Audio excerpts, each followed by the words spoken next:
So the New York State Athletic Commission has officially released a statement in regards to Subriel Matías' November 9th positive test of the SARM ostarine, which is a PED, meaning it's illegal in or out of competition, right? And it seems like he may potentially have some good news, but is he being set up? Is it all a conspiracy? We gonna talk about it, and we talk about real news, not fake news. If you out here getting fake vagina over your fake jury, reality is reality. Hello guys, it's Rolly Romero. Yo, my name is Nonito Donaire. What's up guys, Designer's Eyes. We're here with Bob Santos Boxing. And I rock with Dr. Boxing Talk. I want to give a quick shout out to Dr. Boxing Talk. And I want to give a big shout out to Dr. Boxing Talk. Thank you for all the love, thank you for all the support. You're rocking with Dr. Boxing Talk. Get your daily news from my man right here, the best in the business. Let's get it, baby. All day, baby. Amen. Bam! If I tell you I'm good, probably you will say I'm boasting. But if I tell you I'm no good, you know one line. Yo, what's good, Boxing Talk family? Welcome back to your favorite boxing news channel, Dr. Boxing Talk. We are here to get some straightening today in regards to Subriel Matías' positive test of ostarine. Now I'm talking about BTF Rise Up. So today it has been officially released by the New York State Athletic Commission and their statement in regards to Subriel Matías testing positive for ostarine. Yeah, ostarine, the same PED, the same SARM, selective androgen receptor modulator that Ryan Garcia famously tested positive for, the same one that Amir Khan tested positive for, and the same one that Alexander Povetkin tested positive for. I just wanted to remind you that this is not a first case thing, right? This is not unprecedented. Ostarine is something that a lot of athletes use, and multiple athletes have used in boxing in particular to get an advantage over their opponent. Now, Subriel Matías tests quantitatively have come back, meaning we have a measurement of it, and it came back at 0.085 nanograms per milliliter. And I'm saying that's potentially good news for him, at least at this point of the investigation, even though it's not concluded yet. At this point in the investigation is good news for him because that's under the threshold of 0.1 nanograms per milliliter, which is what the New York State Athletic Commission goes by, right? Meaning that 0.085 is smaller than 0.1. So that means that it is a small amount that they will allow and kind of write off to possibly contamination, but it is not concluded yet. You see what I'm saying? Of course, I stay up to date with these things. I've heard about this a couple days ago. I want to say like 2 days ago, I came hit to him coming under the threshold, right?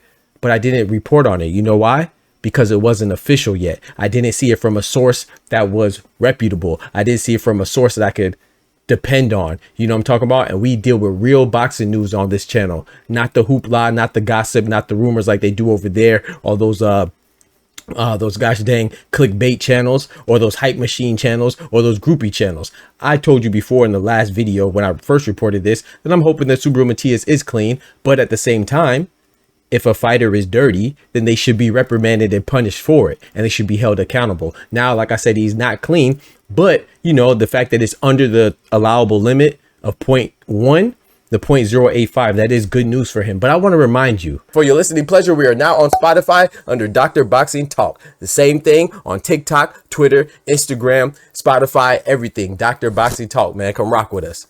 Yes, sir. Yes, ma'am. That remember when Ryan Garcia tested positive for ostarine and he came in at 6 nanograms per milliliter? Remember, it was by the New York State Athletic Commission as well. And people said, oh, it was trace amounts. It was billionths of a gram. It was small amounts. Well, a nanogram is another way to say billionth of a gram. I'm so sick of saying this. Like it's kind of becoming so annoying that people that don't want to get it, they're just not going to get it, bro. You want to be stuck on stupid. That's up to you. But a nanogram is just a billionth of a gram. It's just another way to say it. Just like saying a milligram is a thousandth of a gram. It's just another way to say it. They're synonymous in the terms in regards to measurements. You see what I'm saying?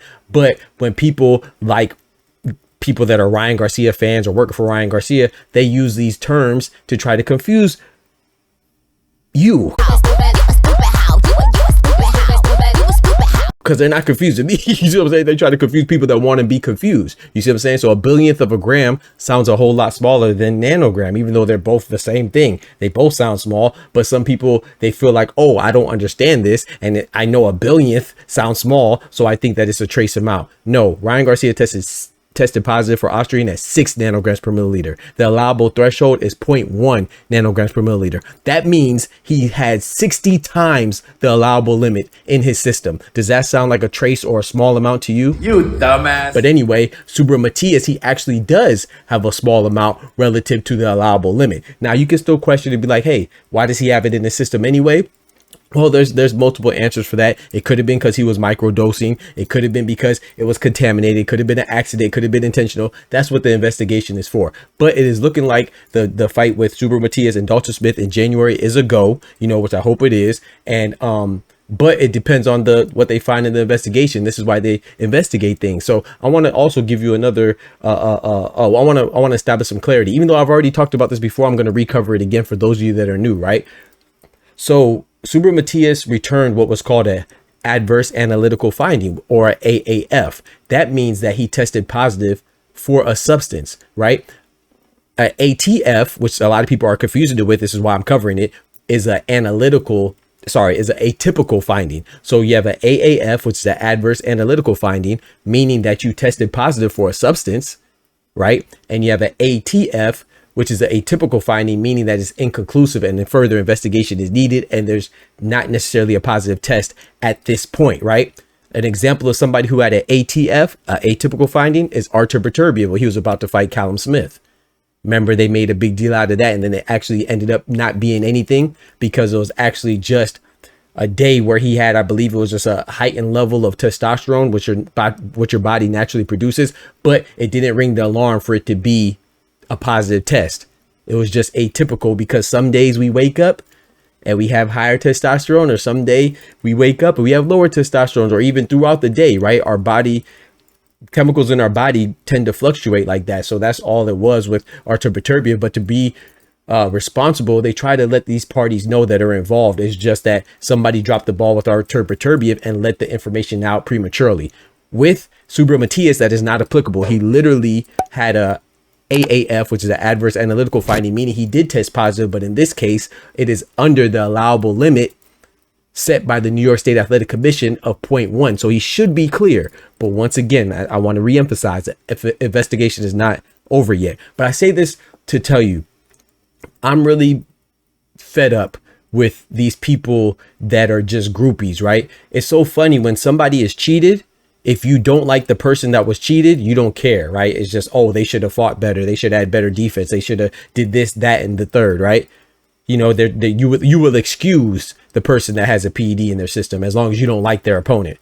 But if you like somebody, he's getting set up. Oh, it's a controversy. It's a controversy and a conspiracy, right? Somebody planted this stuff on it because you like somebody. Like, let's just keep it boxing, man. Like, don't come to my comments with that, because I don't respect you. You see what I'm saying? Don't I mean, you can do whatever you want in the comments. I just laugh at it, but don't think that I'm going to address every rumor that you hear, because suddenly when it was the other guy on PEDs, you didn't care. But now it's a guy that you like and you want to defend his honor because you feel like, I don't know, maybe he's your spouse, or maybe he's your paramour, or maybe, you know, you're related to him, or whatever it is. You know, keep the same energy for everybody. If you're going to be skeptical about the tests, be skeptical about the tests. But don't be skeptical when the test comes back and shows that somebody that you like may be dirty, and then tell me that, oh no, it's a conspiracy. Stop it, man. I don't think this is a conspiracy. I don't think anybody set up Subriel Matías. I do think that he has an opportunity to be proven innocent, and for me, it's looking like he will be. You see what I'm saying? Because he is under the allowable limit, which is 0.1 nanograms per milliliters. With him testing at 0.085 nanograms per milliliter, it seems like he will be okay. But we'll see how it goes, man. We're gonna, I'm gonna drop the updates as they come. But right now, it's still pending further investigation, not just by the New York State Athletic Commission, but also the WBC, because that's the belt that's involved, and some other entities as well. You know what I'm saying? VADA included, of course. So just sit tight. I'm gonna get you right. You know what I'm talking about? Be patient. And I'm not telling you not to go rock with those other channels, but just keep in mind that those other channels have allegiances. Those other channels have have some fake views. You see what I'm saying? I'm not calling out any names. Those other channels also have a fanboy, fangirl that lives inside of them, that they can't wait to express themselves when it comes to somebody that they like or dislike. They don't operate on integrity. You see what I'm saying? You see how I waited till there was an official statement from an official administrative body that was involved, or a commission in this case? Because it's not because I didn't hear the rumors, but it's called integrity. This time it's journalistic integrity. You see what I'm saying? But a lot of people don't have that, can't even spell the word, and don't even know what it means. You see what I'm talking about? And that's why you rock with here. I appreciate those that support this channel, and they appreciate my meticulousness. They appreciate me being thorough, and they appreciate me giving you the news as it is, not how I think it should be. Appreciate y'all rocking with me as always. Don't forget to smack that like button, but most importantly, remember, with God we can do anything. Without God we're nothing. The doctor's out.